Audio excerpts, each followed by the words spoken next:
नमस्कार, पहला प्रणाम। स्वागत है एक बार फिर से मेरे यूट्यूब चैनल लक्ष्मी चंद ब्लॉग्स में। तो आज का ब्लॉग है हमारे देश के महान नेताओं और हमारे देश के राष्ट्रपिता कहे जाने वाले गांधी जी के जन्मदिन पर। और साथ ही आज एक और महान व्यक्तित्व हमारे देश के कर्णधार श्री लाल बहादुर शास्त्री जी का भी जन्मदिन है। तो उनके जन्मदिन कैसे हमने विद्यालय में मनाया, इसी संबंध में मेरा ब्लॉग है। खुद वो बदलाव बने जो आप दुनिया में देखना चाहते हैं। जहाँ प्यार है वहाँ जीवन है। बदला लेना तो एक कायर का गुण है, जबकि क्षमा एक वीर का गुण है। इन सारे उद्धरण वाक्यों को जो हम में एक नई चेतना, नए जोश और नए भाव को पैदा करते हैं, इन उद्धरण वाक्यों को दिया था राष्ट्रपिता महात्मा गांधी जी ने। उनकी यह सीख थी कि अहिंसा परमो धर्म, अहिंसा ही परम धर्म है। जो कुछ भी हम पाना चाहते हैं वो हिंसक होके नहीं बल्कि अहिंसा के आधार पर हमें मिले, और यह उन्होंने कर भी दिखाया। अहिंसा के आधार पर, सत्याग्रह के आधार पर उन्होंने हमारे देश को आज़ादी दिलाई और हमारे देश को आगे बढ़ाया। बुरा मत देखो, बुरा मत सुनो, बुरा मत कहो कि सीख देने वाले और कोई नहीं, हमारे राष्ट्रपिता महात्मा गांधी जी ही थे। तो उनकी ये सीख हम अपने जीवन में लाने का प्रयास करें, अपने जीवन में अपने व्यवहार में उतारने का प्रयास करें। यही हमारी कामना रहेगी इस गांधी जयंती पर। तो इसी के साथ एक और महान व्यक्तित्व, विलक्षण प्रतिभा संपन्न व्यक्तित्व श्री लाल बहादुर शास्त्री जी का भी आज जन्मदिन था। जय जवान जय किसान का नारा देने वाले श्री शास्त्री जी बहुत ही आर्थिक रूप से अक्षम परिवार से संबंधित थे, लेकिन उनका व्यक्तित्व बहुत ही विलक्षण था। तो उनके व्यक्तित्व से संबंधित, महात्मा गांधी जी के जीवन चरित्र से संबंधित कुछ घटनाओं को प्रिंसिपल सर ने हमारे बच्चों के सामने पेश किया, जिन्हें आप आगे ब्लॉग में देख पाएंगे। और आपसे निवेदन है कि ब्लॉग पूरा देखें और सुने किस प्रकार गांधी जी ने, लाल बहादुर शास्त्री जी ने एक विलक्षण प्रतिभा रखते हुए देश को आगे बढ़ाने में मदद की। और हमारा भी यही संकल्प होना चाहिए कि उनकी हम सीख पर चलें, उनके दिए हुए उपदेशों पर चलें, उनकी कही गई बातों का पालन करते हुए देश को आगे बढ़ाने में अपना योगदान दें।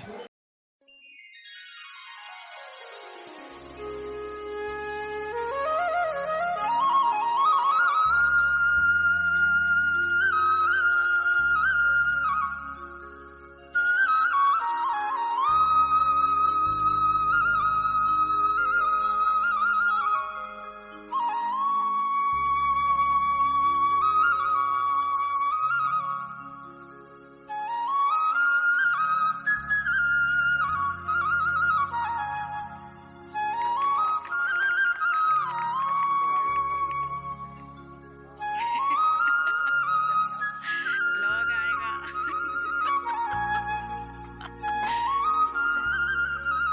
अच्छे से बिल्कुल मन लगा के, छमाई पेपर आने वाले हैं, आशीर्वाद लो। साइड में ओके। हाँ।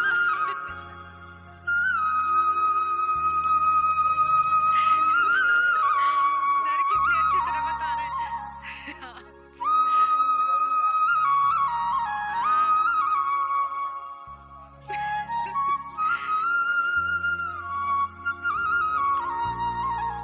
सभी आओगे सभी? चलो चलो फटाफट आओ, आओ दोनों, सभी आओगे, सभी आओगे। और क्या।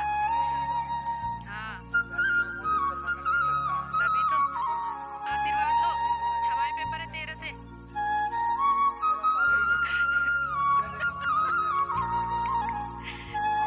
आओ बस बस, ज्यादा नहीं, औरों का भी टाइम देना है।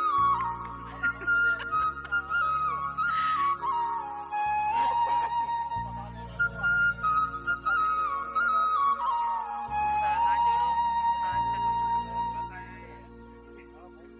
आ जाओ, नेक्स्ट जिसकी बारी नहीं आई है सबको आना है। हाँ अरे ऐसे में पीछे नहीं हटते बेटा, ये तो अच्छी बात है।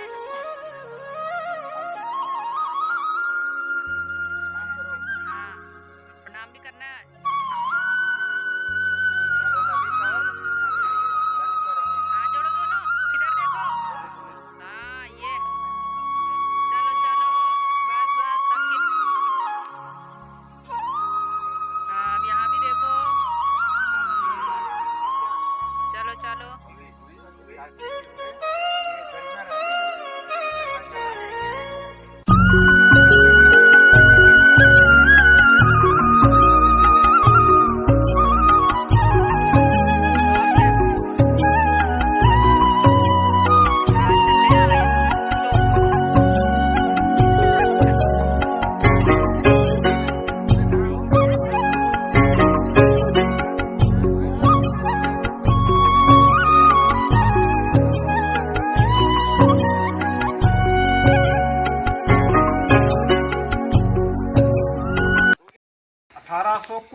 बात है, गांधी जी पूर्वी चंपारण गए, बिहार में है, तो वहाँ एक घर में ठहरे। घर देखने में संभ्रांत व्यक्ति का था, आंदोलनकारी थे वो देश को आज़ाद करने के लिए। देश गुलाम था, मालूम है? नहीं, गुलाम था, जानते हो? कब आज़ाद हुआ? 47 में, 15 अगस्त, 14 अगस्त, 15 अगस्त 1947। गुलाम जानते हो क्या होते हैं? खाली नाम सुना ना। अच्छा, एक चीज बताएं आप, तोता कभी बंद किया कपड़? तोता या चिड़िया को पिंजड़े में कितने लोगों ने पकड़ के बंद किया? हम लोग बताओ। पीछे ही देख रहे हैं। हम लोग जब छोटे होते थे तो गांव आंगन में, देहरी में एक वो लगाते थे, टोकरी जैसा, जिसको हम लोग क्या कहते हैं, छबनी कहते थे उसको, टोकरा। टोकरा को भी एक लकड़ी लगा के यूं रख देते थे और उसमें रस्सी बांध लेते थे, आड़ में छुप के बैठते थे। गौरैया आती थी दाना चुगने, गौरैया हुई, सिटोरिया हुई, या कोई और चिड़िया आ गई, जैसे वो उसके नजदीक आती थी हम लोग खींच लेते थे, वो बंद हो जाती थी उसमें। फिर उसको पकड़ते थे, वो इतना तड़पड़ाती थी कि क्या कहें। आप लोगों ने पालतू तोते को देखा होगा, देखा? कहाँ देखा? यहाँ तो तोते पालते नहीं कुछ नहीं। पालतू तोता पिंजड़े में सब कुछ पाता है, उसका मालिक उसको सब कुछ खिलाने को देता है, लेकिन भूल से अगर पिंजड़े का वो खुल जाए दरवाजा तो क्या होता है? उड़ जाता है। उड़ जाता है, भाग। क्यों? सोचा कभी इस बारे में? उसमें अपना बंधन महसूस करता है पिंजड़े में। कहने का पर्याय मतलब यही है, उसी को कहते हैं गुलामी।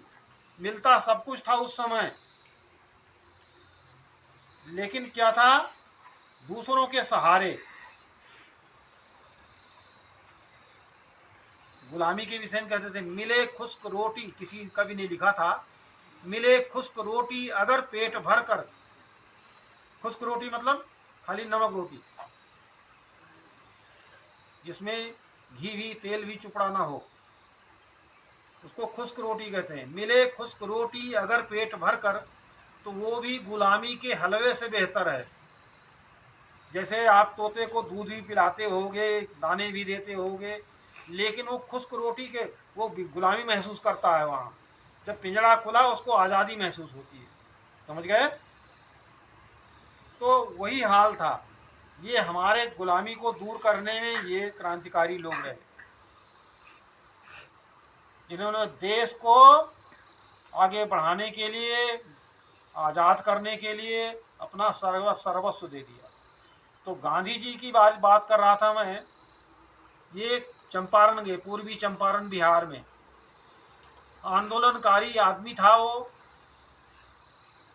तो सबने गांधी जी का अवगत किया। घर में 2 महिलाएं थी, सास और बहू। वो सास आई, पहले उसने अभिवादन किया, गांधी जी के पांव छुए कि महात्मा आए हैं, महात्मा आए हैं, जिन्होंने देश आज़ाद करने की बीड़ा उठाई है। थोड़ी देर बाद वो चली गई तो बहू आई। बहू ने भी गांधी जी का अभिवादन किया। गांधी जी का जैसा भी आओ भगत हुआ, जो उसके घर में था, खिलाया पिलाया। सुबह को गांधी जी जाने को तैयार हुए। उन्होंने कहा, सास बहू को फिर से बुलाओ, हम उनसे कुछ उनको आशीर्वाद देना चाहते हैं, क्योंकि उन्होंने मेरा बहुत अवगत किया। तो सास तो आ गई, बहू नहीं आई। उन्होंने कहा, भाई बहू को बुलाओ, क्यों नहीं आ रही है? उन्होंने कहा, सर गांधी जी, ये वो नहीं आ सकती। क्यों? घर में एक ही साड़ी है। कुछ कुछ हल्के वस्त्र पहनकर वो अंदर है, सास उस साड़ी को पहनकर बाहर आ गई आपके पास, जब ये अंदर जाएगी तो सास उस साड़ी को पहन लेगी, क्योंकि कपड़े थे नहीं उस समय, पहनने को कपड़े नहीं, भरपेट अन्न नहीं, बहुत कुछ था उस समय, स्थिति ऐसी थी। अब ये साड़ी वो पहनेगी, फिर आपके पास आएगी।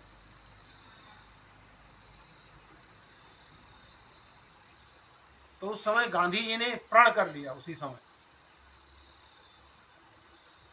नहीं, गांधी जी कहाँ कहाँ पढ़े हैं, कहाँ कहाँ वकालत किया, आप जानते हैं। विदेशों में उन्होंने वकालत की है, दक्षिण अफ्रीका, इंग्लैंड, कहाँ कहाँ गए, सूटेड बूटेड थे। उसी दिन उन्होंने कहा, प्रण ले लिया, जब हर भारतवासी कपड़े पहनेगा, अगर मैं रहा तब उसके बाद ही मैं कपड़े पहनूंगा, अदरवाइज ऐसे एक ओढ़े हुए, कभी चलने में ओढ़ने वाला भी नहीं पहनते थे, खाली कमर में लपेटे रहते थे। वैसे नहीं महात्मा कहलाए। उन्होंने वही प्रण ले लिया, मैं वस्त्र तभी पहनूंगा जब वो होगा, जब पूरा भारत हमारा, सारे भारतवासी कपड़े पहनना शुरू करेंगे। जब सबके लिए कपड़े हो जाएंगे, उसके बाद देखा जाए। तो आज ऐसे महापुरुष का जन्मदिन है, इसीलिए हम सब इकट्ठा होते हैं। उनका प्रिय भजन आप लोग जानते होंगे, जानते हैं, गाओगे एक बार? चलो एक बार उनको सच्ची श्रद्धांजलि। उस समय रेल मंत्री हुआ करते थे। इनकी माँ आई मिलने, तो माँ को इन्होंने बता रखा था मैं रेलवे नौकरी करता हूँ। ये नहीं बताया कि मैं रेल मंत्री हूँ, सबसे बड़ा पद पर हूँ, केवल यही बताया था रेलवे में नौकरी करता हूँ। माँ आई तो किसी तरह मिले, लेकिन सबको रोक दिया, ये मत बताना कि ये रेल मंत्री है। जैसे वो आएगी वैसे ही जाने देना, सुरक्षा के लिए रोकना मत उसको, और जितनी जल्दी हो चली जाएगी तो जाने देना। आई पाँव छुआ, फिर चली गई। कहा तू रेल में नौकरी करता है तो किसी ने पूछा ऐसा क्यों किया? कहे वो दुनिया भर के वो दयालु है, किसी की नौकरी के लिए कहती, किसी के लिए कुछ के लिए कहती, और मैं पक्षपात कर नहीं पाता, फिर उसकी बात कट जाती। इसलिए उन्होंने माँ से ये नहीं बताया आपने कि मैं रेल मंत्री हूँ, सबसे बड़ा अधिकारी हूँ। उस समय अगर चाहते गांधी तो किसकी किसकी नहीं नौकरी लग जाती। तो इसीलिए इन्होंने अपने माँ से नहीं बताया कि ये सिफारिश करेगी और हम कर नहीं पाएंगे, हमारे लिए तो पूरा भारत एक है। समझ गए? गाड़ी लिया एक बच्चों के कहने पर, और एक गाड़ी लिया जाए प्रधानमंत्री के, अपना व्यक्तिगत गाड़ी लिया, उसकी किस्त इन्होंने, जब ये मर गए तो शास्त्री जी की मिसेज ने, उनकी घरवाली ने बुलाया बैंक वालों को। बैंक वाले सोच रहे थे ऋण माफ़ कर दिया जाए, कर्ज, तो कर्ज उन्होंने कहा नहीं, शास्त्री जी लिख कर गए हैं, कह कर गए हैं मेरे से कि किस्त का भुगतान जो पेंशन से होगा, पैसा आएगा उससे का जरूर कर देना, ये हमारे गरीब भारतीय जनता का पैसा है, वापस जाएगा तो किसी कल्याणकारी कार्य में लगेगा। ऐसी ऐसी सोच वाले व्यक्ति ये श्री शास्त्री जी और गांधी जी थे। वैसे नहीं महान हुए हैं, नहीं तो हमारी भी फोटो लगती है ऐसे इसी तरह। ऐसा नहीं है, ये बहुत बड़े महान व्यक्ति रहे हैं, इनके व्यक्तित्व को जितना कहा जाए वो बहुत कम है, कुछ नहीं है। अब तुम लोग आज़ादी में पैदा हुए, गुलामी जान नहीं पाए। पतित पावन सीताराम, रघुपति राम राजा राम, पतित और उसके बाद बच्चों ने और पूरे स्टाफ ने गांधी जी के प्रिय भजनों का गायन किया, जिनमें थे रघुपति राघव राजा राम और वैष्णव जनते, जो कि गांधी जी का प्रिय भजन है। और उसके बाद हुआ मिष्ठान वितरण, जिसमें बच्चों को टॉफ़ियाँ खिलाई गई और स्टाफ को भी टॉफ़ियाँ दी गई। और इसी के साथ गांधी जी का बर्थडे सेलिब्रेशन कंप्लीट होता है। एक बार और एक और इंटरेस्टिंग बात ये हुई, जब मैं घर आ रही थी तो मुझे मिली एक छोटी सी क्यूट फैन और कहने लगी आप व्लॉगर हो ना, आप भी सुनिए। अरे आप जानते हो मुझे? हाँ, चलो फिर हेलो कह दो। अच्छा, वैसे नैतिक की मम्मी हो। चलो फिर हेलो कह दो सबको। ये बाय।